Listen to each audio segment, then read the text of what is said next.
தமிழக சட்டமன்ற தேர்தலில் எந்த கட்சிக்கும் தனிப்பெரும்பான்மை கிடைக்காத நிலையில் அதிக இடங்களை வென்ற தமிழக வெற்றிக் கழகத்தை ஆட்சி அமைக்க அழைக்காத ஆளுநரின் முடிவிற்கு மக்கள் நீதி மய்யம் தலைவர் கமல்ஹாசன் கடும் கண்டனம் தெரிவித்துள்ளார். மக்கள் நீதி மய்ய தலைவர் கமல்ஹாசன் கடும் கண்டனம் தெரிவித்துள்ளார். நடந்து முடிந்த தேர்தலில் விஜயின் தாவேகா 108 இடங்களை கைப்பற்றியுள்ளது. காங்கிரஸ் கட்சியின் ஆதரவுடன் தாவேகாவின் பலம் தற்போது 112ஆக உயர்ந்துள்ளது. ஆட்சி அமைக்க தேவையான 118 என்கிற மேஜிக் எண்ணை எட்ட இன்னும் 6 இடங்கள் தேவைப்படுகின்றன.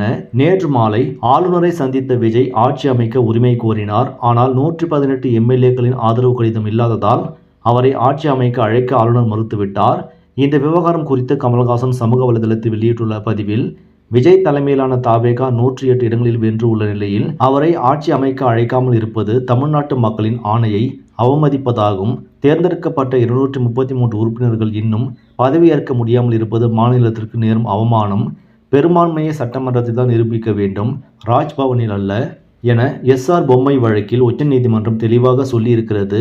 அரசியலமைப்பு பொறுப்பில் இருப்பவர்கள் தங்கள் கடமையை நிறைவேற்ற வேண்டும் என்று குறிப்பிட்டுள்ளார். மக்கள் தீர்ப்பை மதித்து பொறுப்பான எதிர்க்கட்சியாக செயல்படுவோம் என அறிவித்துள்ள சகோதரர் மு.க. ஸ்டாலின் அவர்களின் அரசியல் முதிர்ச்சியை நான் மதிக்கிறேன். தான் பேசுவது கட்சி அரசியல் அல்ல என்றும் ஒரு இந்திய குடிமகனாக தமிழ்நாட்டு மக்களின் தீர்ப்புக்கு மரியாதை கிடைக்க வேண்டும் என்பதே தனது நோக்கம் என்று கமல்ஹாசன் அந்த அறிக்கையில் திட்டவட்டமாக தெரிவித்துள்ளார்.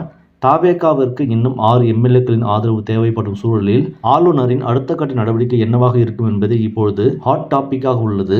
இந்த செய்தி உங்களுக்கு பிடிச்சிருந்தால் லைக் பண்ணுங்கள், ஷேர் பண்ணுங்கள். மேலும் இது போன்ற முக்கிய செய்திகளுக்கு நியூஸ் இன்ஃபோ தமிழ் சேனலை சப்ஸ்கிரைப் பண்ணுங்கள். நன்றி.